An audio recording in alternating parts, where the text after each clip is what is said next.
आशा भरी नारी। ये TWR इंडिया की प्रस्तुति है। सौंदर्य हमें मोहित करता है। सूर्यास्त से लेकर पहाड़ की चोटियों तक, फूलों की पंखुड़ियों से लेकर तारों वाली रातों तक, हम सुंदरता के आश्चर्य और खोज के लिए अनगिनत घंटे और साल बिताते हैं। हम उसी की भक्ति में गीत और कविता लिखते हैं जो हमें प्रेरित करता है। हम सुंदरता की आवश्यकता से चिन्हित लोग हैं। हम बाहरी सुंदरता को बहुत महत्व देते हैं। सभी उम्र के पुरुष और महिलाएं ट्रिम रहने के लिए और झुर्रियों से बचने के लिए हर प्रकार के आहार खाते हैं और व्यायाम करते हैं। कॉस्मेटिक्स और फैशन कंपनियां अरबों डॉलर के उद्योग हैं जो हमारी झुर्रियों को ढकने और उम्र बढ़ने के संकेतों को धीमा करने के लिए महंगे तरीके प्रदान करते हैं। उनके उत्पाद हमें आईने में वास्तविकता की तुलना में अधिक सुंदर दिखने का वायदा करते हैं। नमस्कार और आशा भरी नारी कार्यक्रम में आप सभी का स्वागत है। ये शो हमारे देश में विश्वास योग्य, उत्साहवर्धक और आशा प्रेरक महिलाओं को बढ़ाने के लिए समर्पित है। मैं हूँ ग्रेस, आज के लिए आपकी मेजबान, और मेरे साथ है वाणी। हम एक सतही दुनिया में रहते हैं दोस्तों, और हाँ, हमें सिखाया गया है कि सुंदरता केवल त्वचा तक सीमित होती है। और फिर भी मनोवैज्ञानिक अब कह रहे हैं कि शारीरिक सुंदरता लोगों के व्यवहार पर गहरा प्रभाव डाल सकती है। सुंदरता इस बारे में है कि आप बाहर से कैसे दिखते हैं, लेकिन ये आपको एक अच्छा या बुरा व्यक्ति नहीं बनाता है। कुछ अध्ययनों से पता चला है कि आकर्षक दिखने वाले लोगों के साथ कम आकर्षक लोगों की तुलना में अधिक सम्मान के साथ व्यवहार किया जाता है और उन्हें आमतौर पर होशियार, अधिक सुसंस्कृत और अच्छा व्यवहार करने वाला माना जाता है।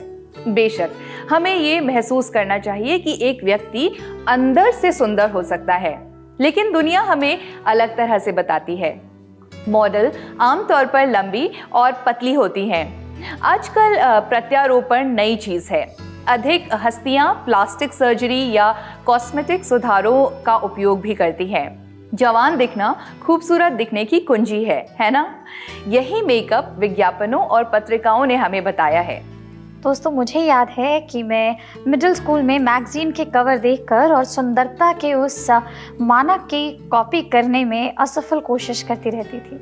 मुझे याद है कि मुझे वो सभी कपड़े चाहिए थे जो स्टाइल में थे, फैशन में थे। मैं आईने को घूरती रहती थी और सोचती थी कि क्या मैं उस खूबसूरत आदर्श मॉडल की तरह कुछ भी दिख सकती हूँ या नहीं। एक ऐसी संस्कृति में जो छवि से ग्रस्त है, मुझे वास्तव में ये समझने में काफ़ी समय लगा कि सांसारिक सुंदरता केवल त्वचा तक है। कई बार मैं युवा लड़कियों से कहती हूँ कि वे सुंदर हैं, लेकिन उनका दिल और भी सुंदर है, और यही जो उनके अंदर है वो मायने रखता है। किसी व्यक्ति का बाहरी रूप बहुत कम मायने रखता है दोस्तों, लेकिन वास्तव में यह मायने रखता है कि वास्तविक व्यक्ति कैसा है। इसका मतलब ये है कि आपको इस बात की परवाह नहीं करनी चाहिए कि कोई व्यक्ति कैसा दिखता है, क्योंकि ये केवल बाहरी है। अगर कोई वास्तव में अच्छा दिखने वाला है और बिल्कुल मूर्ख है, तो क्या आपको लगता है कि आप उस व्यक्ति को पसंद करेंगे? बिल्कुल नहीं। यदि कोई व्यक्ति बदसूरत है लेकिन वास्तव में बहुत अच्छा है, तो क्या आप उस व्यक्ति के साथ समय नहीं बिताना चाहेंगे? शायद हाँ। सुंदरता सिर्फ बाहरी आवरण है, लेकिन अंदर क्या है ये मायने रखता है। मुझे याद है कि वाणी ने एक बहुत सुंदर कहानी हमारे साथ साझा की थी कि कैसे लोग जो दिखने में आकर्षक नहीं हैं, वे अभी भी दुनिया पर अधिक प्रभाव डाल सकते हैं। वाणी, क्या आपको लगता है कि आप इस कहानी को हमारे साथ एक बार फिर से साझा करना चाहेंगी? जी ज़रूर। मई 2006 में कनाडा में क्वेबेक के जेरेमी गैब्रियल नाम के एक 9 वर्षीय लड़के को रोम के वेटिकन सिटी में पोप के लिए गाने के लिए चुना गया। जेरेमी के पास एक सुंदर आवाज़ थी, लेकिन वह एक दुर्लभ जन्म दोष के साथ पैदा हुआ था, जिसके कारण वह देखने में बदसूरत और बहरा था। जब वह गाने के लिए खड़ा हुआ तो सभी ने देखा कि वह कैसा दिखता है, और उनमें से कई एक खराब प्रदर्शन की उम्मीद करते हैं। लेकिन ऐसा कहा जाता है कि उनके गाने के बाद जितने लोग उन्हें सुन रहे थे, वे सब बहुत प्रभावित हुए और उसके भावपूर्ण सुंदर गायन के कारण उनकी आंखों में आंसू आ गए थे। उनके पास एक परी की सी आवाज़ थी। जेरेमी निश्चित रूप से देखने में एक सुंदर लड़का नहीं था, लेकिन उसका उपहार और ईमानदारी अभी भी बकाया है दोस्तों। वाह, ये कहानी मुझे हमेशा प्रेरित करती है। हम किसी व्यक्ति के बाहरी रूप का उपयोग ये निर्धारित करने के लिए क्यों करते हैं कि वो व्यक्ति वास्तव में कैसा है। कुछ लोग जिन्हें मैं जानती हूँ, उन्हें लगता है कि वे हीन हैं क्योंकि वे आकर्षक नहीं हैं या दूसरों की तरह अच्छा नहीं दिखते, और परिणाम स्वरूप वे अस्वीकार किया हुआ महसूस करते हैं। और ये सच में बहुत दुखद है, क्योंकि वास्तविक सुंदरता स्थायी सुंदरता आत्मा और हृदय के भीतर से आती है, किसी सतही स्तर से नहीं। शायद इसलिए बाइबल नीति वचन 31 उसके 30 में इस प्रकार से कहती है, विशेष रूप से महिलाओं का जिक्र करते हुए, शोभा तो झूठी और सुंदरता व्यर्थ है, परंतु जो स्त्री यहोवा का भय मानती है उसकी प्रशंसा की जाएगी। और नए नियम में पतरस ने कहा, और तुम्हारा श्रृंगार दिखावटी न हो, अर्थात बाल गूंथने और सोने के गहने या भांति भांति के कपड़े पहनना, वरन तुम्हारा छिपा हुआ और गुप्त मनुष्यत्व नम्रता और मन की दीनता की अविनाशी सजावट से सुसज्जित रहे, क्योंकि परमेश्वर की दृष्टि में इसका मूल्य बड़ा है। ऐसा पहला पतरस 3 और उसके 3 से 4 में लिखा है। बाइबल हमें बताती है कि हमारी सुंदरता हमारे द्वारा पहने जाने वाले कपड़े या हम कैसे दिखते हैं से नहीं आती है और ना ही इससे मापी जाती है। इसके बजाय हमारी आंतरिक सुंदरता है, इस पर आधारित है कि हम कौन हैं, ना कि हम कैसे दिखते हैं। दोस्तों, शमूएल 16 में भविष्यवक्ता शमूएल को यिशै के पुत्रों से मिलने जाने के लिए कहा गया है और यहोवा ने उनमें से एक को इज़राइल का नया राजा बनने के लिए चुना है। शमूएल यिशै के पुत्र एलियाब को देखता है। वह लंबा, सुंदर और बलशाली है।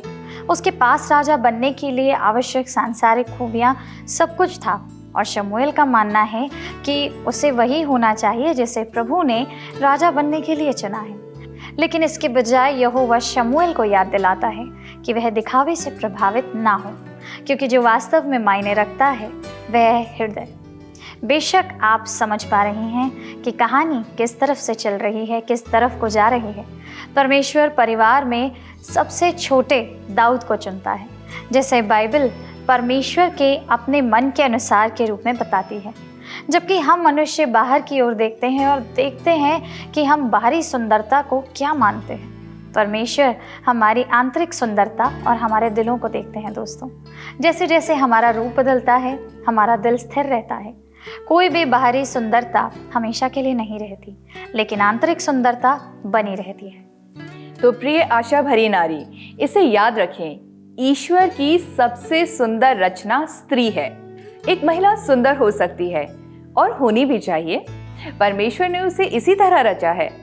उनकी त्वचा, बाल और अन्य विशेषताओं को और आकर्षक बनाने के लिए बनाया गया था और उसके शरीर को पुरुषों के लिए आकर्षक और सुंदर बनाया गया था। एक महिला को आकर्षक रूप में ही रचा गया था और अधिकांश महिलाएं सुंदर बनना चाहती हैं। हालांकि सुंदरता का भौतिक पक्ष एक महिला को वास्तव में सुंदर बनाने का एक छोटा सा हिस्सा है, ताकि सुंदरता एक अच्छी चीज हो। लेकिन जब हम इसे अपना प्राथमिक फोकस बना लेते हैं और परमेश्वर के साथ अपने रिश्ते की उपेक्षा करते हैं, तो ये एक बहुत ही नकारात्मक चीज बन जाती है। सुंदर दिखने की कोशिश करने में कुछ भी गलत नहीं है दोस्तों। मुझे यकीन है कि आपके जीवन से जुड़े हुए जो पुरुष हैं इसकी सराहना ज़रूर करते हैं, लेकिन ये आंतरिक सुंदरता की तलाश करने से पहले नहीं आती है, जो केवल परमेश्वर के साथ दिन प्रतिदिन के रिश्ते में पाई जाती है। परमेश्वर वो स्वीकार कर सकता है जिसे आम आदमी सुंदर के रूप में नहीं ले सकता है, और सुंदरता का निर्माण कर सकता है जो समय के साथ और अधिक सुंदर हो जाती है। अब ये असली सुंदरता है। पत्रिकाओं और फिल्मों में और गायकों में हर जगह देखें तो वे सुंदरता का एक विशिष्ट विचार देती हैं। ये कोई आश्चर्य की बात नहीं है दोस्तों कि लड़कियां 11 या 12 साल की उम्र से ही अपने शरीर की आलोचना करना शुरू कर देती हैं। एक तरफ माताओं के रूप में ये महत्वपूर्ण है कि हमारी छोटी बच्ची को विकसित होने दें और इस तेजी से विकसित हो रही दुनिया का हिस्सा बनने दें, और दूसरी तरफ उन्हें उन सभी झूठी सच्चाइयों से बचाने के लिए महत्वपूर्ण है जिन्हें उन्हें सच मानने के लिए मजबूर किया जाता है। बिल्कुल दोस्तों, हमारी बेटियां हैं जो हमारी ओर देख रही हैं, और जब हम हर सुबह अपने मेकअप को आईने के सामने लगाते हैं, हमें यह समझने के लिए हमारी बड़ी जिम्मेदारी का एहसास करना होगा कि वास्तव में हमें महिलाओं के रूप में क्या सुंदर और योग्य बनाता है। मैं चाहती हूँ कि उन्हें पता चले कि परमेश्वर की दृष्टि में मैं सुंदर रचना हूँ, और उन्हें अनुमोदन के लिए दुनिया का पीछा करने की आवश्यकता नहीं है। उन्हें खुद की तुलना के लिए किसी इंस्टाग्राम फीड या किसी अन्य लड़की की सेल्फी या किसी मैगजीन के कवर पर किसी मॉडल से अपनी तुलना करने की ज़रूरत नहीं है। उन्हें सभी गलत जगहों पर प्यार की तलाश करने की ज़रूरत नहीं है, क्योंकि वे पहले ही से अपने स्वर्गीय पिता द्वारा गहराई से प्रेम और स्वीकार की जा चुकी हैं। ये बिल्कुल सच है दोस्तों। मैं चाहती हूँ कि मेरी बेटी को पता चले कि हृदय में ही शाश्वत सौंदर्य पाया जाता है।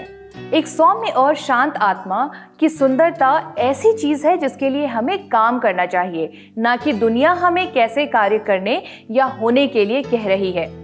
परमेश्वर की नज़र में हमारा चरित्र और मूल्य, हमारे दृष्टिकोण और हमारे विचार मायने रखते हैं दोस्तों। जो हमें प्रभावित करने की अनुमति देते हैं वो हमारे दिलों को निर्देशित करेगा और आकार भी देगा। यह हमारी आत्मा का मूल है जो वास्तव में महत्वपूर्ण है। मुझे लगता है कि बेटियों की माँ या युवा महिलाओं के साथ जुड़ने वाली जो महिलाओं के रूप में पहला कदम ये निगरानी करना होता है कि हम अपने शरीर के बारे में कैसे बात करते हैं। लड़कियां अपने परिवार और प्रियजनों से स्वीकार्यता और वैधता के बारे में सबसे ज़्यादा सीखती हैं। माताएं, बहनें, पिता, मौसी। एक माँ अपने शरीर के बारे में कैसे बात करती है, उससे एक लड़की कैसे सीखेगी कि क्या स्वीकार्य है और क्या नहीं। वो आपसे सीखेगी दोस्तों कि मोटा या बदसूरत होने का क्या मतलब है। वो उन शब्दों को वैसे ही परिभाषित करेगी जैसे आप करते हैं। अपनी बेटियों से बात कीजिए, उनके साथ ईमानदार रहें। उन्हें फोटोशॉप के बारे में, मेकअप के बारे में, उन दर्जन कलाकारों के बारे में बताएं जिसे प्रत्येक अभिनेता और इंस्टाग्राम स्टार अपने साथ रखता है। उन्हें स्ट्रेच मार्क्स और मोटे पैरों के बारे में भी बताएं। उन्हें बताएं कि अगर वे अपने शरीर को नापसंद करती हैं तो वे इन विषयों के लिए आपके पास आ सकती हैं। दूसरा कदम उन्हें पहचानना है। युवा लड़कियों को बहुत ज़्यादा सत्यापन की आवश्यकता होती है दोस्तों। उन्हें बताया जाना चाहिए कि क्या वे ठीक कर रही हैं। उनमें होने वाले बदलाव पर ध्यान दें। नए बाल कटवाना, जिन्हें हम हेयर रिमूविंग कहते हैं, जैसी साधारण गतिविधियां शायद आपके लिए कोई नई बात नहीं हो, लेकिन ये आपकी बेटी के लिए बहुत बड़ी बात हो सकती है। यदि आप उसका समर्थन कर सकते हैं तो उन्हें इसके लिए कहीं और मुड़ने की ज़रूरत बिल्कुल भी नहीं है। अगर लड़की के जीवन में एक समय ऐसा आता है जब वो सुंदर दिखना चाहती है, उसमें उसकी मदद करें, उसे सबसे अच्छा दिखने दें, उसके साथ आउटफिट चुनें, उसे केवल अपने लिए अच्छा दिखने की याद दिलाएं। जो कुछ भी पहनावा उसे खुश करता है और सहज महसूस करता है। महिलाओं के रूप में हमें ये समझने की ज़रूरत है दोस्तों कि खुद से प्रेम करना एक आजीवन अभ्यास है। उसके अतिरिक्त कोई रास्ता नहीं है। हम जितनी जल्दी यात्रा शुरू कर सकें उतना ही अच्छा है। दोस्तों, आइए हम अपना ध्यान वापस बाइबल की ओर मोड़ें। पतरस महिलाओं को 2 विशिष्ट गुणों और उनके काम करने के लिए प्रोत्साहित करता है, नम्रता और वैराग्य। और निश्चित रूप से इसका अर्थ वह नहीं है जो हम सोचते हैं। मैं यहाँ ईमानदार होना चाहती हूँ और कहती हूँ कि मेरे अंदर हर समय नम्रता या शांति नहीं रहती है। मेरे पास एक ऊंची आवाज़ है और एक आक्रामक व्यक्तित्व है। मैं धीर नहीं हूँ और मैं तेज़ी से आगे बढ़ती हूँ। इसलिए जब भी कोई आंतरिक सुंदरता के इन दो गुणों के बारे में या पतरस की शिक्षाओं को साझा करता था तो मुझे हर बार असफलता महसूस होती थी। मैं मोती सजी हुई साड़ियों के साथ विनम्र मुस्कान वाली अच्छी महिलाओं की तरह क्यों नहीं हो सकती। मैं आसानी से निराश और ऊंची आवाज़ में बिलने लगती हूँ, लेकिन ऐसी बहुत सी महिलाएं हैं जो कभी नाराज़ ही नहीं होती। मेरे साथ गलत क्या है? मैं कभी कभी खुद से पूछती हूँ। मैंने आंतरिक सुंदरता के लिए परमेश्वर के नुस्खे को पढ़ने और खोजने का फैसला किया ताकि जांचूं कि क्या मेरे ऊर्जावान तेज स्वभाव के लिए कोई जगह थी। तो यहाँ नम्रता और वैराग्य के गुण हैं जिन पर मैंने ध्यान दिया। नम्रता का अर्थ है विनम्र रवैया, मैत्रीपूर्ण व्यवहार और विनम्र चरित्र बनाए रखना। दोस्तों, शांति का अर्थ है चिंता या विद्रोह के विपरीत शांति, सम्मान और अधीनता को चुनना। दोनों में एक विकल्प शामिल है। पहला, हम नम्रता कैसे विकसित करें, हम कहाँ से शुरू करें? इसके पहले चरणों में से एक आत्म जागरूकता होती है। मैं आपके बारे में नहीं जानती, लेकिन कभी कभी मुझे नहीं पता कि मैं दूसरों को कैसी दिखती हूँ। इसलिए आईने के सामने अपनी बातचीत का अभ्यास करें। नाटक करें जैसे आप अपने परिवार या दोस्तों से बात कर रही हैं और अपने चेहरे के भाव को देखें। क्या आपका चेहरा मिलनसार और दयालु दिखता है या ऊब, गुस्से से भरा? जब वैराग्य की बात आती है दोस्तों, तो यह विशेष रूप से सम्मान और समर्पण शब्दों के साथ कठिन लग सकता है। मुझे यकीन है कि आप में से कुछ शायद कह रही होंगी, वाणी, मैं एक आधुनिक महिला हूँ। क्या तुम मुझे ये बताने की कोशिश नहीं कर रही हो कि मुझे किसको अपने ऊपर शासन करने देना चाहिए? दोस्तों, मैं अब यह स्पष्ट करना चाहती हूँ, सम्मान और समर्पण का कमजोरी से कोई लेना देना नहीं है। वास्तव में ये बिल्कुल विपरीत है। दोनों इच्छा के 100% मुक्त कार्य हैं। आप उन्हें करना चुन सकते हैं या नहीं चुन सकते हैं, ये बिल्कुल आपके ऊपर है। क्या इसका मतलब यह है कि एक महिला को कभी कुछ नहीं कहना चाहिए, कि उसे हमेशा चुप रहना चाहिए? बिल्कुल नहीं। मैं यही कह रही हूँ कि स्त्री में तर्क वितर्क की भावना नहीं होनी चाहिए। उसे ऐसा नहीं होना चाहिए जो बहस करने और अपने तरीके की मांग करने में तेज हो। उसे दूसरों के लिए शांति प्रिय होना चाहिए और अपने पति के प्रति सम्मानजनक होना चाहिए। जब हम लगातार नियंत्रण के लिए लड़ते हैं या अपने जीवन साथी, बच्चों, दोस्तों या सहकर्मियों के सामने सही होने के अपने अधिकारों का दावा करते हैं, तो संभावना है कि हमारा जीवन निराशा, चिंता या संघर्ष से भरा होगा। ये बिल्कुल सही है। यदि कोई महिला शारीरिक रूप से आकर्षक है लेकिन उसमें विवेक की कमी है, तो वह उसकी सुंदरता और मूल्य को छीन लेती है। जीवन के कई क्षेत्रों में अच्छे निर्णय की आवश्यकता होती है, जैसे कि नैतिक मुद्दे, पैसे के मामले, विकल्प, निर्णय, दूसरों के साथ व्यवहार करना, काम करना आदि। एक महिला जिसके निर्णय अच्छे हैं वो बहुत महत्वपूर्ण है, क्योंकि उस पर सही काम करने के लिए भरोसा किया जा सकता है। एक महिला को बढ़ते रहना चाहिए और अपने आंतरिक जीवन को बेहतर बनाना चाहिए। नीति वचन 31 एक ऐसी महिला का वर्णन करता है जो कई अलग अलग काम करने में सक्षम है। एक महिला जो अपनी प्रतिभा और क्षमताओं को विकसित करते हुए बढ़ती रहती है, एक मूल्यवान महिला है। वो कौन है जो इन क्षमताओं के माध्यम से दूसरों का योगदान देने में सक्षम है और वो अपने परिवार, चर्च, समुदाय आदि के लिए उपयोगी होगी। एक महिला जो अपनी क्षमता विकसित कर रही है वो एक आकर्षक महिला होती है। वास्तव में एक सुंदर महिला पुरुषों के साथ प्रतिस्पर्धा में नहीं रहती है।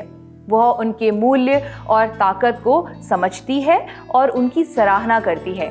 स्त्री और पुरुष दोनों में कुछ ऐसे गुण होते हैं जिनकी एक दूसरे को आवश्यकता होती है। दोस्तों, जब जीवन हमारे हिसाब से नहीं जा रहा है तो हमारा पहला झुकाव उठना और नियंत्रण के लिए लड़ना होता है, और लड़ाई और प्रतिरोध हमें दुखी करती है और हमारी प्रतिक्रियाएं शायद बहुत बदसूरत लगती हैं। फिर भी परमेश्वर ने हमारे ठंडे, कठोर संसार में महिलाओं को अपनी सुंदरता के मानक वाहक होने के लिए चुना है। कल्पना कीजिए कि अगर हम नम्रता और नम्रता की सुंदरता का अभ्यास करती हैं, तो क्या हम परमेश्वर के लिए प्रकाश की तरह हो सकते हैं? इसका मतलब यह नहीं है कि हम अपनी अच्छी देखभाल नहीं करती हैं, अच्छे कपड़े नहीं पहनती हैं और स्वीकार्य और सुंदर दिखने की इच्छा नहीं रखती हैं। मुझे लगता है कि हम सभी का लक्ष्य यही है। मैं अपने दोस्तों, अपने भाई, अपने परिवार के लिए अपना अच्छा ख्याल रखने का प्रयास करती हूँ। मुझे मेकअप, गहने और कभी कभार फेशियल पसंद है। समस्या यह है कि जब यह एक जुनून सर चढ़ जाता है और जब मैं अपने दिल के बजाय अपने बाहरी रूप में अधिक ध्यान देने लगती हूँ, तो मुझे बदलने और विचार करने की ज़रूरत है कि मैं अपनी पहचान और मूल्य कहाँ रख रही हूँ। याद रखिए दोस्तों कि ईश्वर है और हमें उज्जवल बनाता है। मेरे पास निश्चित रूप से कई सुबह ऐसी थी जहां मैं पूरी तरह जाने के लिए तैयार थी, लेकिन मेरा दिल प्रभु से दूर था। दिल की भरपूरी से बोल निकलते हैं और मेरे शब्द सुंदर नहीं थे। मेरी आंतरिक सुंदरता में कमी थी और मेरे बच्चों और पति ने मेरे बुरे रवैये को देखा और महसूस भी किया। मैं अब मानती हूँ कि मुझे गुड मॉर्निंग प्रभु कहने की ज़रूरत है, इससे पहले कि मैं किसी और को गुड मॉर्निंग कहूँ। अगर कुछ ऐसा हो जो मैं वास्तव में चाहती हूँ कि मेरी बेटी मुझसे सीखे, तो ये है कि उन्हें स्वीकार करने के लिए लगातार लोगों का पीछा करने की ज़रूरत नहीं है। मैं उन्हें ये बताना चाहती हूँ कि ये ईश्वर है जो हमें उज्जवल बनाता है, क्योंकि उसकी आत्मा हमारे जीवन में रहती है। ये उसी में है जहाँ हम प्रेम, स्वीकृति, मूल्य, आनंद और आशा की संपूर्णता पाते हैं। दोस्तों, आशा भरी नारी के रूप में हम परमेश्वर की छवि में बने हैं। कोई फर्क नहीं पड़ता कि उन्होंने हमें क्या आकार और क्या विशेषताएं दी हैं, हम सबसे पहले उसके हैं। हमारे दिल की आंतरिक सुंदरता पर काम करना हर प्रयास से लायक है, चाहे हमारे दिन कितने भी कठिन क्यों ना हो। तब भी जब हमारा अभिमान कहता है कि अपने आंतरिक व्यक्ति पर ध्यान केंद्रित करने की मेहनत ना करें। हमारे दिलों की आंतरिक सुंदरता अंततः आपके आसपास के लोगों के जीवन में फैल जाएगी और यह एक अद्भुत बात होगी। दोस्तों, प्रार्थना करने के लिए समय निकालें, अपने निर्माता को निहारें, उसके हाथों की सुंदरता को निहारें, उसे बताने दें कि वह आपको कैसे देखता है। सुनने की कोशिश कीजिए, क्योंकि वह आपके दिल की गहराइयों में बात करता है और उन जगहों को संतुष्ट करता है जहां दुनिया कभी नहीं पहुंच सकती। वह आपसे यह जानना चाहता है कि आप उसके लिए कितनी सुंदर हैं। वह चाहता है कि आप उसके संपूर्ण, सच्चे और बिना शर्त के प्यार को और उसके आश्चर्यों के प्रति विस्मय खड़ी हों। अपनी बेटी को उसके घर, स्कूल, कॉलेज, शादी, नौकरी और परिवार में एक उज्जवल प्रभाव बनना सिखाएं। सच्ची सुंदरता दुनिया को बदल सकती है। परमेश्वर चाहते हैं कि हमें पता चले कि हम देखे गए हैं, हम जाने गए हैं और हमें प्रेम किया गया है। तो दोस्तों, इसी के साथ आज का कार्यक्रम यहीं पर समाप्त होता है। हमें पूरा यकीन है कि आज के कार्यक्रम के द्वारा आपको बहुत आशीष प्राप्त हुई है। तो नीचे नंबर दिया गया है और इसके लिए आप हमें एक मिस्ड कॉल मार दें और बताएं कि आपको आज का कार्यक्रम पसंद आया। परमेश्वर आप सभी को आशीष दे।